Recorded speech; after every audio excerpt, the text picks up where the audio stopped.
Hi, Bonnie. Welcome to the show. Hi, Lauren. It's good to be here. Okay, so tell the listeners who you are and what made you want to write your book, The Life Brief, a playbook to no regrets living. Well, I'm going to start off by saying I never imagined writing a book. So this has been part of my surprising and serendipitous synchronicity journey. But I've spent my entire adult life as a strategist, a brand strategist, working for agencies. In fact, 25 years with my one agency, Goodby Silverstein and Partners. Wow. A long time, especially in this modern day and age. But what a gift it has been. And my job as head of brand strategy is to help companies define the essence of who they are while also holding a real big vision for where they want to go and how we distill that in a way that is sharp, sticky, meaning memorable, that everyone in the organization knows where they're going and they can pretty much adapt their behavior, their jobs, their roles at that ambition and essence. And so I stumbled into the life brief when I hit a ditch in my marriage 15 years ago. And in the darkest hour, my reflex was to do strategy for my own life. And I wrote a creative brief for my life. And that ended up shockingly, surprisingly, and wonderfully turning into a golden chapter for my family. So instead of walking down the path towards separation or divorce, my husband and I were able to align around this brief, which the name of the brief was to take our time. And that sounds really simple, but it was foundational. It was fundamental to what we needed because what I realized in that ditch was that I was spending my time in ways that were emptying me out.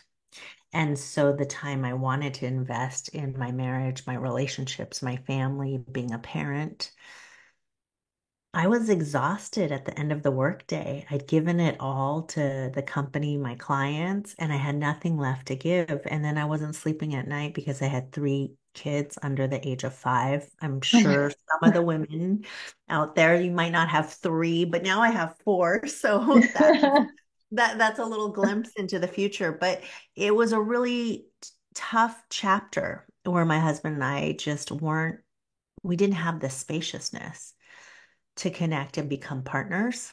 And so the brief, my first life brief centered around something really fundamental, which was around time. It's so interesting that, like, when your personal life got tough, you're like, let me apply something that I do for other people all the time. Like what's that saying? Like, it's easier to do for other people than yourself. And that's so interesting. So, explain this creative brief because I don't think people, I mean, honestly, as someone who hasn't made creative briefs in work or life, kind of explain like what are the elements of a creative brief? Why is this something that you could apply not just to your work, but also to your life? Yeah, thanks for asking that because I realize, yes, everyone's in business, but not everyone in business works with creative briefs. So creative briefs are a tool of creative departments, marketing departments, or innovation agent companies to help them distill into a single-minded strategy of how to move forward. And that's usually one sentence, but written with a couple of big parts on one page. So it's very singular. So if you think about all the decisions we have to make at work in our companies, distilling it all into one page and then one line that drives the strategy, that's really, really concentrated. And so the act of life briefing is to really distill down into one idea, one phrase. But, in the book that I just wrote, it's 5 declarative statements. So it's not just one sentence, but they're summed up by a tagline, if you will, that helps you remember. It can be your mantra, it can be your North Star, but it's the thing that brings you back to home base to remind you of what matters most in any given part of your life. So now I've written life briefs for every part of my life. I have a parenting brief, I have a wealth brief, I have a leadership brief, it just goes on. Well, that was I was going to ask, like, do you have one brief or how does it work? Like, so tell us the strategy before we get into the steps of how to create a life brief. Tell us sort of the strategy of applying briefs to parts of your life. Like, how should we think about it? Yeah, so again, it's really the practice of getting essential, getting to the essence of what you really want, where you want to go in a certain part of your life. So for me, at that time in 2010, I wanted to reconnect with my husband and I wanted to reconnect with myself through time. And so take our time had two meanings at that time. It meant take back our time, take back control of our time because I saw all the ways that I was spilling and spending time being the people pleaser that I can be, saying yes, wanting to be the hero at work, wanting to be, on the edge of the next promotion. But I was saying yes to lots of things that weren't essential and they certainly weren't meaningful, but I thought they were the path to what good work looked like. And that left me with no time for the things that mattered most, the people who mattered most. So I needed to recalibrate. So the idea of taking our time meant taking back my time, but also slowing down, being more thoughtful and intentional with what I said yes to and what I said no to. And that line, if you will, that life brief strategy, just really all I had to think about when an invitation popped up was, okay, is this where I want to take my time? So it's Does almost it like it fit helps with? you filter things through. Yes. Yes, it's a North Star, pulls me forward, but it's also a great editing tool. Does It's this in, fit? Does it not? it's interesting because a lot of times people will talk about like use your values to help you make decisions about, where you want to work or what you want your career. And it almost sounds like what when we hear about values work, I think what's hard for people is that it can feel a little abstract. And what you're talking about could also potentially feel a little abstract in the sense of like, these are those North Stars or these really important things. And then how do we drill down to actually put words on the paper, right? What you said there were five things that go into the brief. Can you explain those? Yeah, so the way we get to the brief is getting to know what our values are.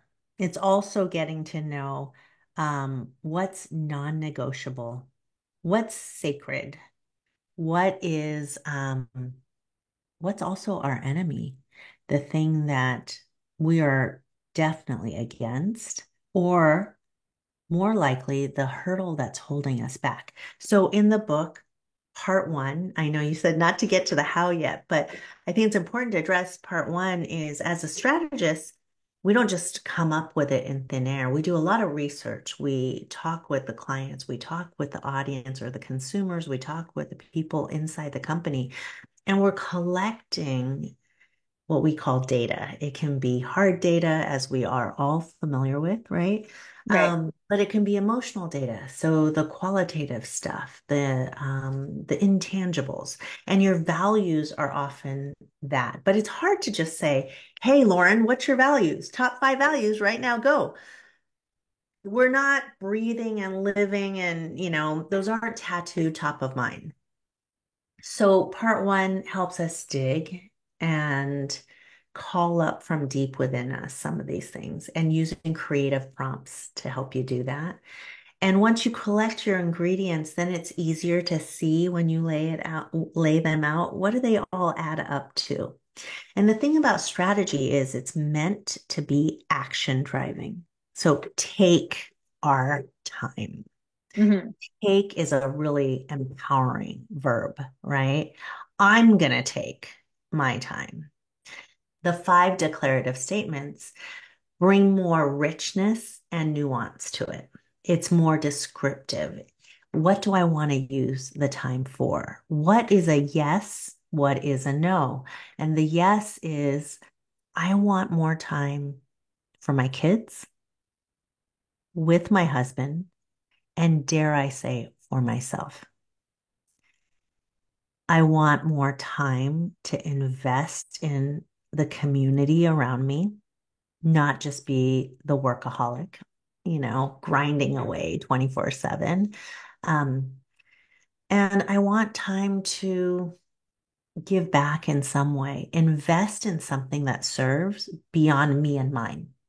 So, in my five declarative statements in that first brief, it helped me um, paint the picture of where I wanted to spend my time. And I wanted to spend my time investing in my own health because I had children slightly later, and then I had four of them, no twins or triplets in there. And I realized my longevity was going to take more than sitting on Zooms all day. At that time, though, I was running around all across the country, doing my corporate job. But it was all summed up in that sharp, sticky line, take our time. But because I had written those five statements of what time meant to me and where I wanted to shift, that one line called it all up in the moment. I didn't have to memorize all the things. They Yeah. were in my bones. Well, and that's why you have the life brief. It's sort of, as you said, your North Star, your guiding thing. So you don't have to overthink it. You have this document. Okay, now I want to get into the how because I think that there are probably a lot of people listening to this who, whether they're in a, as you said, a ditch moment or in a really great moment, they can benefit from something like this, right? Yes, absolutely. Sometimes it takes the ditch moments for us to do it, right? It's hard sometimes to get up and just create new healthy habits when we're really happy. Yeah. Sometimes it takes that ditch to jolt us into a new place.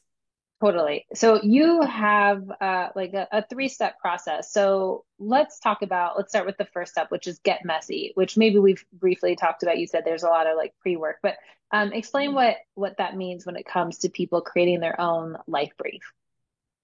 So get messy is the first part, and it is deceivingly simple but so hard, especially for women, career-driven women who don't let themselves off the hook. And I'm a retired perfectionist and type A control freak. So I know that there's a lot of women out there who have a hard time getting messy. And getting messy means giving yourself complete permission to be nakedly honest with yourself,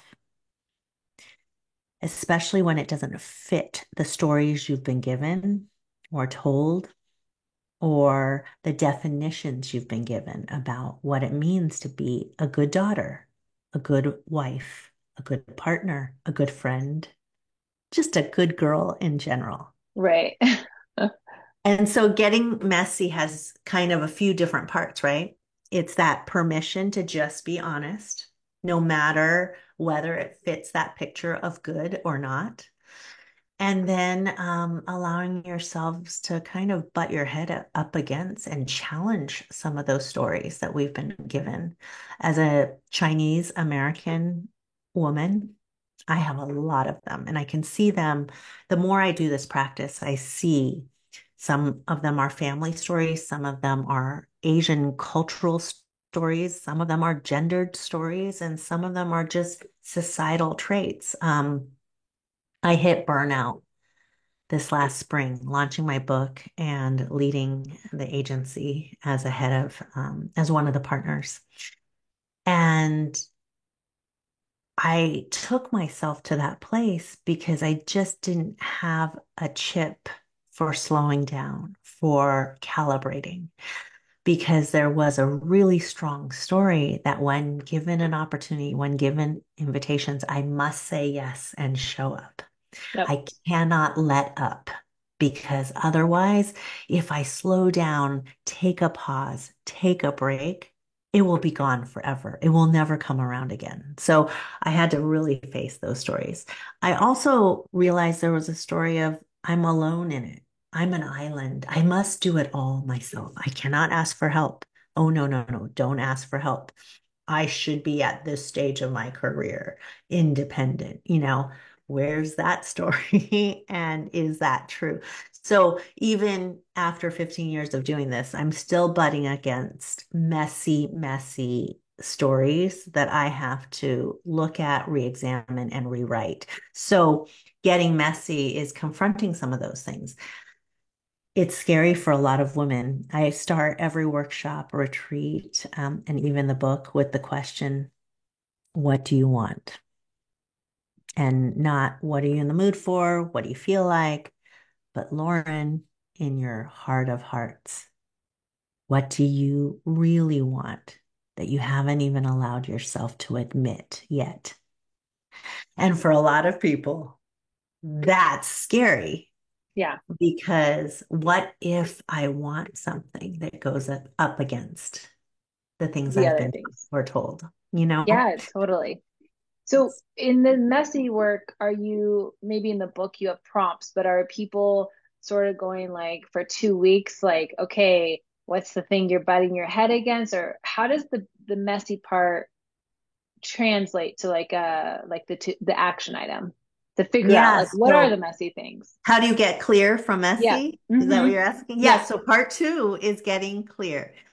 And I invite people to write. Not everyone's a writer. And I know that's one kind of mode. I think if I created it differently, and I do when we do it live and in experience, we have people talk it out. We have people draw it out. There's many ways to get in touch with your inner truths. But capturing them is what's important, right? Even if you're talking it out, someone should be taking notes or you should be recording it so you have ingredients from which to get clear. And the first part of getting clear is rereading, re-looking at what has come out of you and saying, where are some patterns? Where are some themes? Are there any ahas? And what is noise versus what is sacred and non-negotiable. So the noise is the mood of the moment, the drama of the moment, the circumstance, right? We sleepwalk through lots of parts of our lives, and you can see it come out on the page, and that's okay. We all have it. But everywhere, somewhere along the way, there are some dots that just jump out and say, ooh, that one gives me a feeling. And that's when you know that's a signal to pluck that thing out and set it in a different place. And when you pluck out enough of those things and meet them with curiosity, you're going to go deeper into what's really going on. And then when you take those sacred, non-negotiable, most meaningful parts, that's the clay for clarity. Mm. That's the stuff you use for. Now I'm going to ask myself, what do I really want? What are these parts and pieces telling me? If I connected the dots between them, what are they really saying? What am I really saying? And that's where clarity exists. And the fun part is once you get clear, and I ask people to, kind of draft, just lay out 5 things that feel important to you when it comes to X part of your life, when it comes to your relationship with money, when it comes to parenting your daughter, when it comes to where you want to live, what you want to do in the next stage of your work. What are the 5 most important things? Now that you've done all the get messy, once you have that down, now I want you to push it into a more honest place. Then push it again to a bolder place. Then push it one more time to a more specific place. And that's where you end up with your brief. And the best part about that is part 3, which many of us think is the hardest part, getting active, moving into action, creating momentum.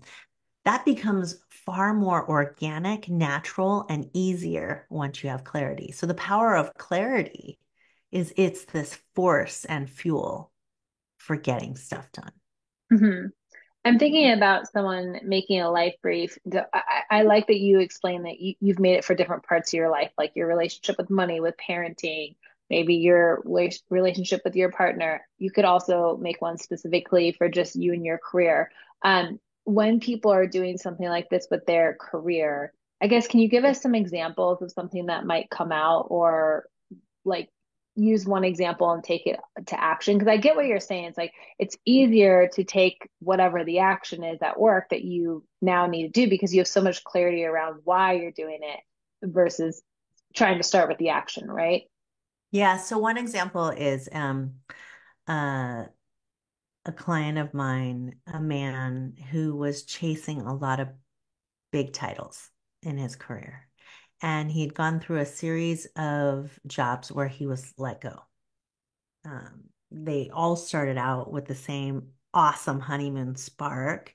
He was excited, the company was excited. He'd worked with some really big names and he was chasing the big C-suite title, and or the positions that led directly into it.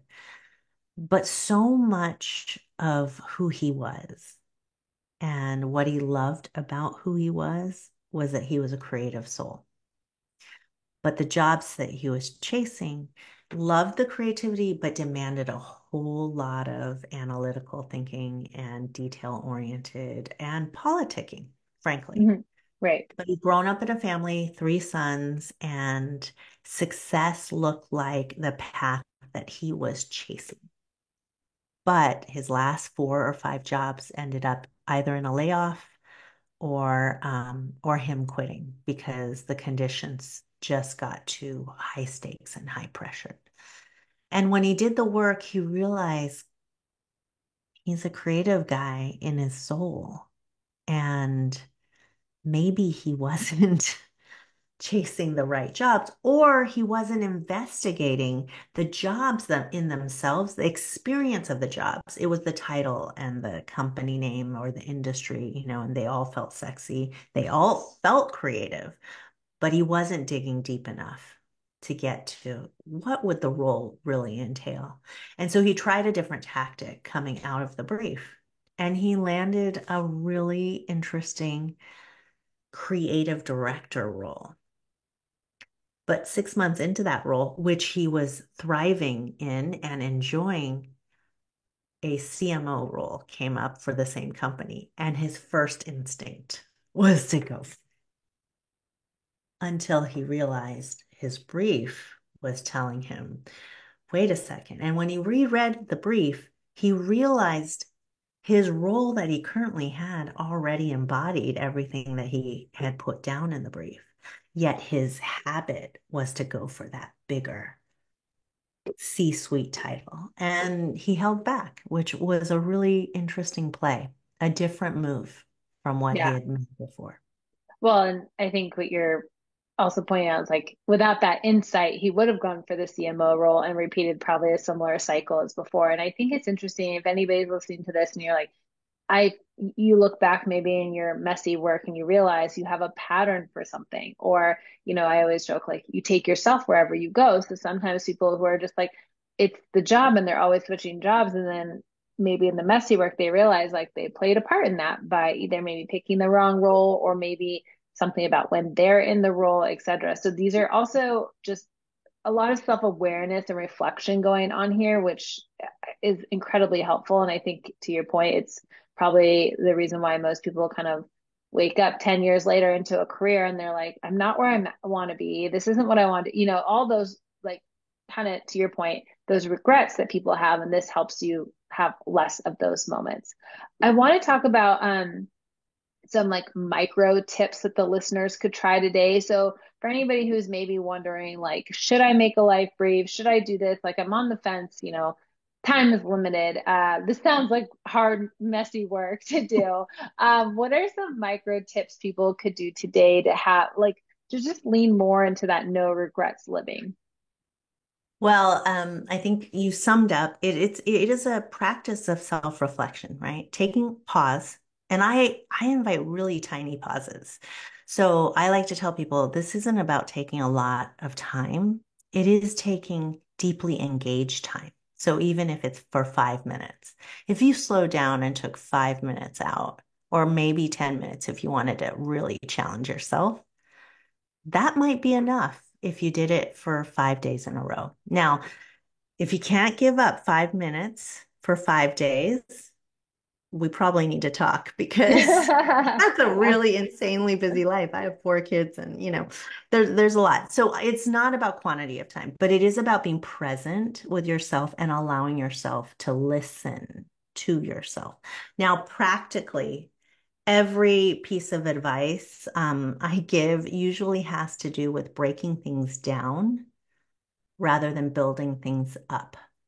What that means is often our minds are racing faster than our realities, right? Our time. That's the big pattern for me, time.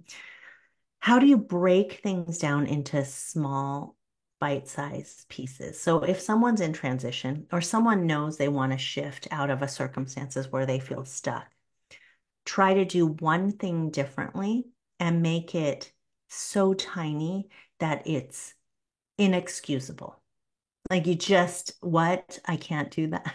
If I can't Yeah. do that, then I'm ashamed, right? And Yeah. I'm not promoting shame at all. But how do you break it down into such a tiny, inexcusable piece and then make it irresistible? And sometimes just the size of it being tiny is irresistible. So I have a writer who whose tiny action was just to open the document to her novel. That's it. And for I don't remember, I think for an entire 30-day period, that was the only act she committed to. And sometimes when she opened it, she wrote nothing. Sometimes she wrote 10 words or a sentence. And other times she wrote pages. And by the end of 30 days, she had done more in that month than the 6 months previous. Yeah. I believe that. That's such a good story and just a good reminder. And the small stuff does add up to your point. Okay, this is a question that is a little less about the life brief. Obviously, I'm very on board with like making a plan, spending some time reflecting. I would talk a lot on the show about, you're in the driver's seat of your career. When people ask my best career advice, I'm like, be proactive versus reactive. But now I have more of a personal question. You are a working mom and you have stayed in the workforce.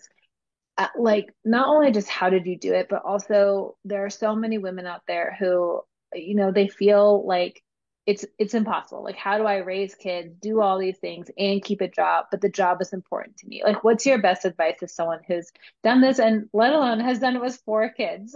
That's amazing. Well, I don't recommend taking all that on.